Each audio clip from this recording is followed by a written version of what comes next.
అందరికీ నమస్కారం అండి. అందరూ ఎలా ఉన్నారు? బాగున్నారు కదా? ఈరోజు కువైట్ వాళ్ళకి అలసంద వడలు, అలాగే చికెన్ కర్రీ మన స్టైల్లో మనం ఏ విధంగా చేసుకుంటామో అదే విధంగా అయితే నేను కువైట్ వాళ్ళకైతే చేశాను. నేను చెప్పాను చాలా వీడియోలలో మన వంటలు అంటే చాలా ఇష్టం మా కువైట్ వాళ్ళకని. చూడండి, అలసంద వడలు, చికెన్ కర్రీ మన స్టైల్లో అయితే నేను అలసంద వడలు మాత్రమే, ఎందుకంటే చాలామందికి అయితే కానీ అలసంద వడలు చేసుకోవాలని చాలా ఇష్టంగా ఉంటుంది. ఈ అలసందలతో కూడా అలా వడలు చేసుకోవచ్చు. దానికోసం అయితే నేను వీడియో తీశాను. అలాగే తెలియని వాళ్ళు కూడా చాలా ఇట్లా అలసంద వడలు చేసుకుంటారని చెప్పేసి నేనైతే వీడియో తీయడం అయితే అది మీకోసమే తీయడం అయితే జరిగింది. అలాగే అప్లోడ్ అయితే చేశాను. అప్లోడ్ కూడా నేను వచ్చేసి అరబ్బీలో అప్లోడ్ చేశాను. అరబ్బీలో మాట్లాడి అప్లోడ్ చేశాను. అలాగే తెలుగులో కూడా. అరబ్బీలో ఎందుకు పెట్టానంటే చాలామంది మన శ్రీలంక వాళ్ళు కానీ, ఒక బెంగాల్ వాళ్ళు కానీ వాళ్ళు కూడా కామెంట్ చేస్తున్నారు, ఈ లాంగ్వేజ్ మాకు అర్థం కావడం లేదు, అరబ్బీలో చెప్పచ్చు కదా అని చెప్పేసి దానికోసం అని వచ్చేసి అరబ్బీలో అయితే చెప్పాను. ముందుగా వచ్చేసి దీంట్లోకి వచ్చేసి వడలలోకి వచ్చేసి ఈ అలసందలు వచ్చేసి నేను ఒక 8 గంటలు 10 గంటల సేపు ఉదయం నానబెడితే సాయంత్రం లోపు తీసుకొని పిండి అయితే గ్రైండ్ చేసుకున్నాను. ఆ విధంగా బాగా కడిగేసుకొని దాంట్లో ఏమైనా రాళ్ళు ఉంటాయేమో చూసుకొని బాగా శుభ్రంగా కడిగేసి ఒక 8 గంటలు 10 గంటలు నానబెట్టుకుంటే సరిపోతుంది. తర్వాత వచ్చేసి బొక్క గిన్నెలు వేసి కొన్ని కొన్నిగా వేసుకొని ఒక 2 మాటలుగా వేసుకొని బాగా మెత్తంగా అయితే కొట్టేసుకొని తర్వాత వచ్చేసి కొన్ని వచ్చేసి ఒక్కరొక్కరుగా కొట్టుకుని సరిపోతుంది. దీంట్లోకి వచ్చేసి నేను ఎర్రగడ్డలు, అలాగే పచ్చిమిరపకాయలు, అల్లము, తెల్లగడ్డలు వచ్చేసి 2 పాయలు వేస్తాను. అరేగా వచ్చేసి కొత్తిమీర, కరివేపాకు ఇవి కూడా వచ్చేసి మిక్సీలో వచ్చేసి ఒక్కరొక్కరుగా కొడతాను, మెత్తంగా అయితే కొట్టను. ఇదే విధంగా మీరు కూడా చేసుకోండి, ఒక్కరొక్కరుగా కొట్టండి. మనకి ఇంకా కత్తితో కట్ చేసుకునే కానీ సరిపోతుంది, ఏం కాదు. కానీ వచ్చేసి ఇందులో నేను వచ్చేసి మిషన్లో వేసినా కానీ ఒక్కరొక్కరుగా వచ్చేటట్టుగానే కట్ చేశాను, అది వేశాను మిషన్. తర్వాత వచ్చేసి అంతా మిషన్లో వేసాను కదా, మిషన్ ఇది గిన్నెలో వేసి అంతా బాగా కలదిప్పేస్తాను. కలదిప్పేసి ఇదంతా మిక్స్ అయిన తర్వాత దీంట్లో వచ్చేసి బ్రేకింగ్ సోడా వచ్చేసి మీ ఇష్టం, వేసుకుంటే వేసుకోవచ్చు, లేదంటే లేదు, అది మీ ఇష్టం. అలాగే వచ్చేసి పసుపు కూడా మీ ఇష్టం అయితే వేసుకోవచ్చు, లేదంటే లేదు. నేను టేస్ట్ తగినంత ఉప్పు, అలాగే బ్రేకింగ్ సోడా, పసుపు కొంచెం వేసి బాగా అయితే కలిపేసుకొని పక్కన పెట్టుకున్నాను.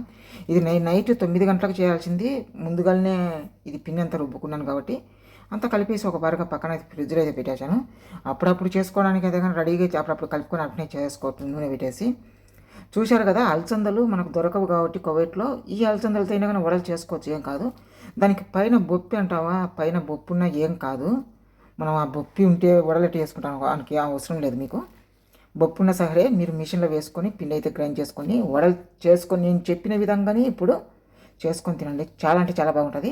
అలాగే దీని కాంబినేషన్లోకి వచ్చేసి మటన్ కూర కానీ, చికెన్ కూర కానీ, తలకాయ కూర కానీ మీ ఇష్టం వచ్చినది చేసుకోండి. నేను వచ్చేసి కువైట్ వాళ్ళకి వచ్చేసి చికెన్ కూర, అలాగే వడలు.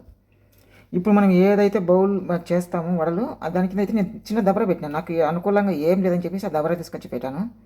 తర్వాత వచ్చేసి దానిపైన వచ్చేసి ఒక సూపర్ కాగితం, అదే సూపర్ పేపర్ కొంచెం చుంచుకొని బాగా నీట్గా కడిగేసుకొని ఆ విధంగా తట్టేసి దాన్ని రౌండ్గా వచ్చేసిన వరకు షేప్ పెట్టేసి తర్వాత వచ్చేసి ఫస్ట్ పైన పేపర్కి లైట్గా తేమ తగిలిచ్చి సరిపోతుంది.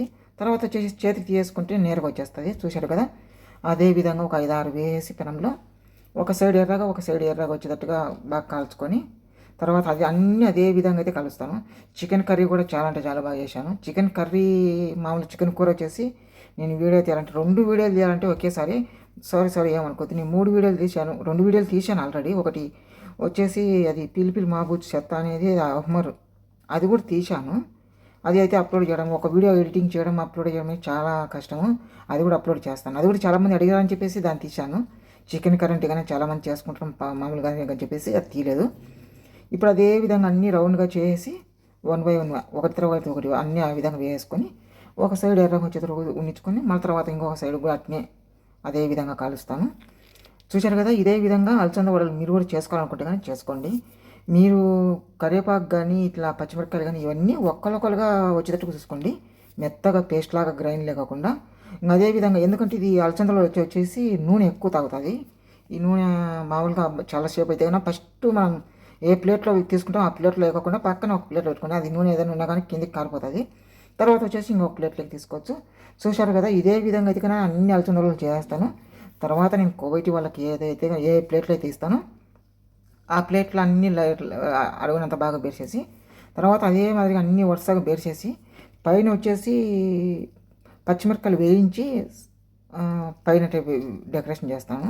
అలాగే దానికి తోడుగా కరివేపాకు కూడా కొంచెం వేయించి పైన చల్లేసి, తర్వాత వచ్చేసి దీనికి కాంబినేషన్గా నేనైతే చేసింది తెల్లన్నం కూడా చేశాను.